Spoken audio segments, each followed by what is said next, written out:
Has a strike directly intervenes in the process of capital. Stop using phrases. That means nothing. But direct action isn't about things that directly happen. It's about people individually doing things directly. That's why it's called direct action. A strike doesn't act at all. A strike is an objective phenomena that's a ripple effect or whatever. But that doesn't begin and end with the input of an individual action and the output of some effect. On the scale of the individual, all actions are indirect. Maybe something is directly happening on a non-individual scale, but it's not happening at the level of the action which is possible within the volition of a fucking individual. It looks like we got Sage to be upset. Strikes are not direct action because word salad. They're not direct action, Sage, because they're not premised by individual direct action. Strikes only happen that are effective today on institutional levels when they're coordinated on an institutional level. Just like what's fucking going on in fucking India right now. You can't apply direct action at the collective and institutional and social scale because at that point it becomes indirect. When it's mediated at an institutional scale, the action is no longer direct because an individual is not the same as an institution. An institution is not a fucking super organic individual. When you use the word the institution did this is not the same as the person did this. When an institution does something, it has to be mediated in an indirect way so far as it concerns individuals. When things are happening at the level of millions of people, it's not reducible to the sum total of a bunch of sages. They didn't just decide to get up in the morning and be sage, okay? And voluntarily decide to do something and pull it out of their fucking ass. Something is going on at an objective level socially. You understand? Argument. Does one piece of gold weighing 1 G cease to be gold when this is guys, I'm glad.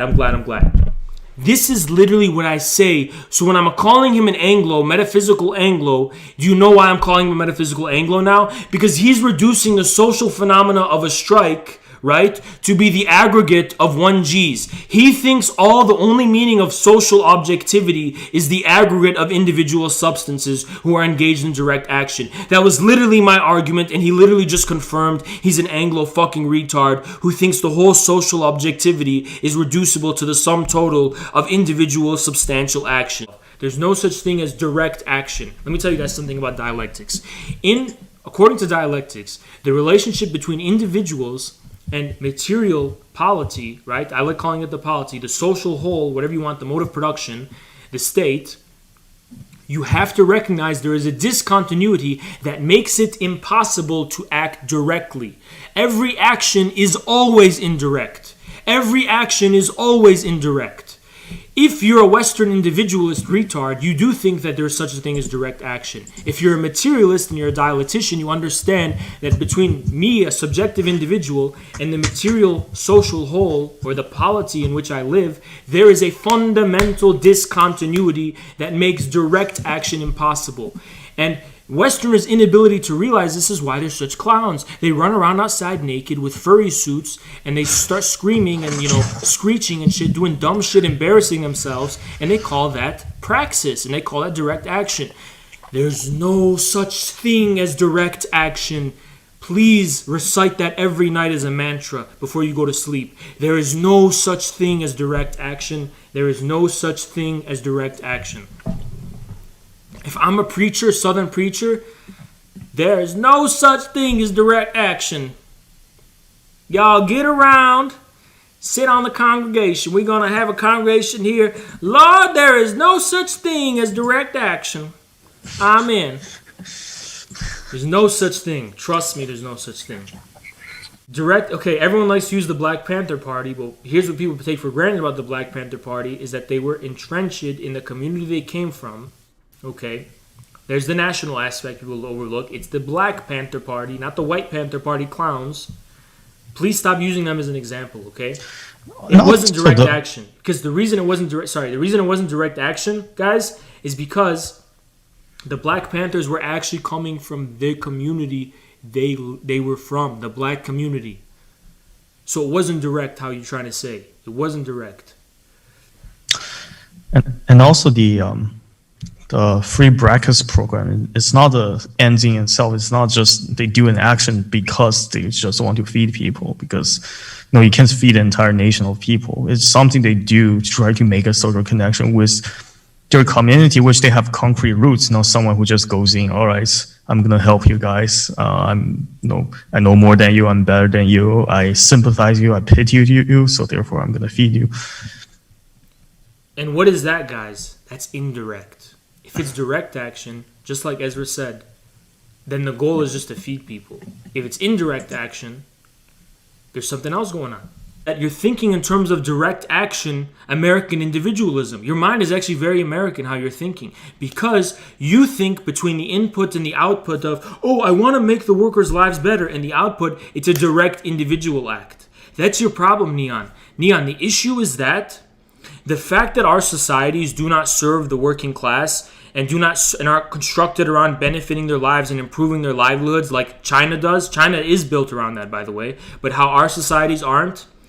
That's only the first proof in the communistic or proletarian consciousness of the necessity to win power. But it's always about winning power. It's not actually about doing charity and improving people's lives in the abstract. If you want, in terms of your individual work, to improve as many lives as possible, as many workers' lives as possible, you should volunteer for a soup kitchen.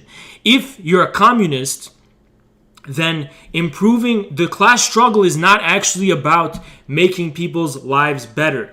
It's one of those things it's about, but more fundamentally, the class struggle is about participating in a division that exists in society that is actually objectively real. It's about participating in a war, a struggle, whose ultimate outcome is about seizing power. Now, which block of powers provide the greatest opportunity for communists to seize power in a country like Germany? Well, insofar as Germany is tied to the United States, then Germany is tied to the United States deep state and all of its infrastructure and its top-down apparatuses of power. So, as long as US exists, US hegemony exists, it's very difficult for anti-establishment forces of any kind, whether admittedly it's the AfD or it's Die Linke or it's communists, to be able to seize power in Germany. Okay, America makes it hard for heterodox, non-liberal, and non-centrist, any type of political force to seize power. It's about political power is what we're talking about. It's not going to improve your personal life. No, Eurasianism is not going to improve your life personally. Nothing will. The only person who can improve your life personally is you. So if someone's telling you to go be a communist because within your lifetime it's going to make your life better, it probably won't. Life didn't get better for those Red Army soldiers who just went and died. They died. They never saw any communism. They never even saw any material, whatever, improvement or to their own livelihood at all. But they still gave their lives to it. Why? Because it's not about being personally benefiting or even seeing the people around you personally benefiting within your lifetime. It's about a more fundamental struggle at the heart of being itself. It's a war at the heart of being and society itself. It's an impassioned struggle that involves all this kind of stuff of justice, truth, beauty, and all that kind of stuff. You're German, so I would expect you to understand this type of thing.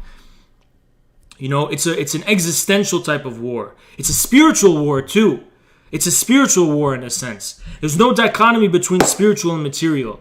There is none in this sense.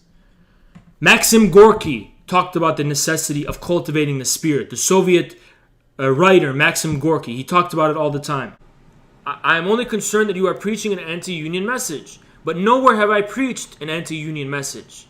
I have spoken against a trend called direct action. I've spoken against that. I've never spoken against unions. I also said that unions aren't the end-all be-all, and I'm very suspicious of how people are obsessing over them. An example of that is the fact that they're now trying to unionize Google engineers and graduate students. Clearly, there's something wrong with this obsession of unions if they can be applied to such a stratum, such a clearly petty bourgeois and elitist social stratum of people.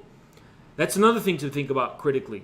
But I've never taking a dig at unions in general. Stop fucking worshipping strikes. Why am I even hearing about strikes so much? You guys actually fucking think strikes are going to initiate the revolution? You actually think, oh, all we have to do is convince workers to strike?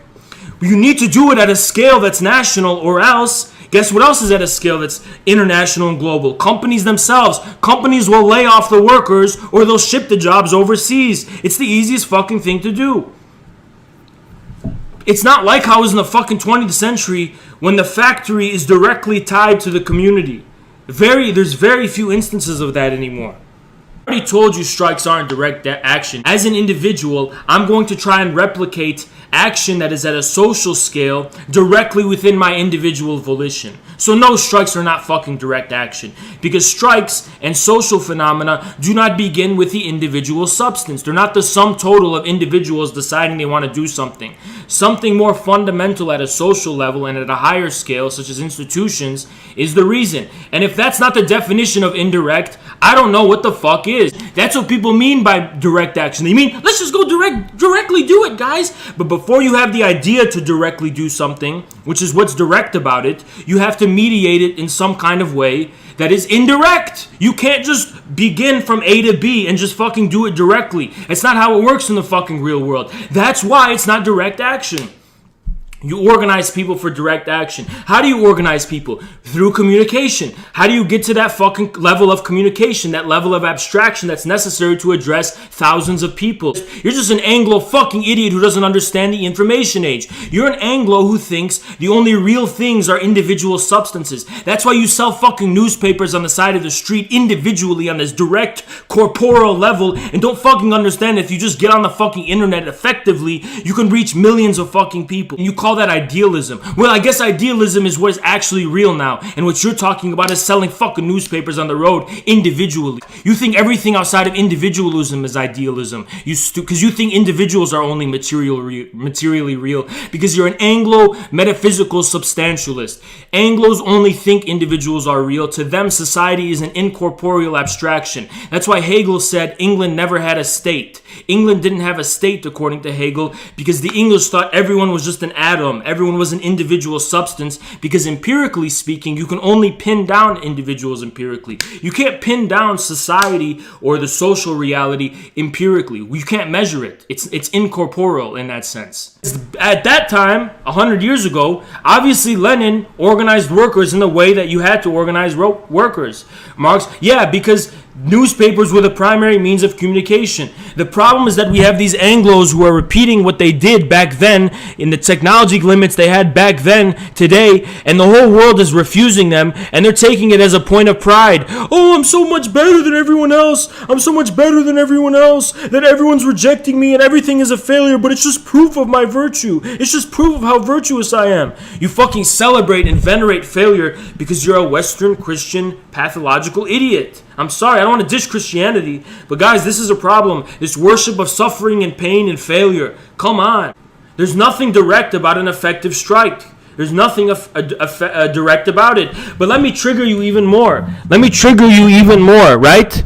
Let me tell you guys something about strikes. Strikes today is a form of political crisis. When a strike gets to a scale that it's meaningful, it's a political crisis. When a strike is confined to a workplace, guess what? The workers are laid off and new workers come, or they ship the jobs overseas. That's how it fucking works today. Stop worshiping fucking strikes when strikes are not a form of economic resistance anymore, because they can't just be economic anymore. They're also immediately political. That's the difference between the 21st century and the 19th century. Stop fucking worshiping strikes. He seems to have anger issues. Yeah, you guys do trigger me. Not gonna lie, but I'm trying to work on it.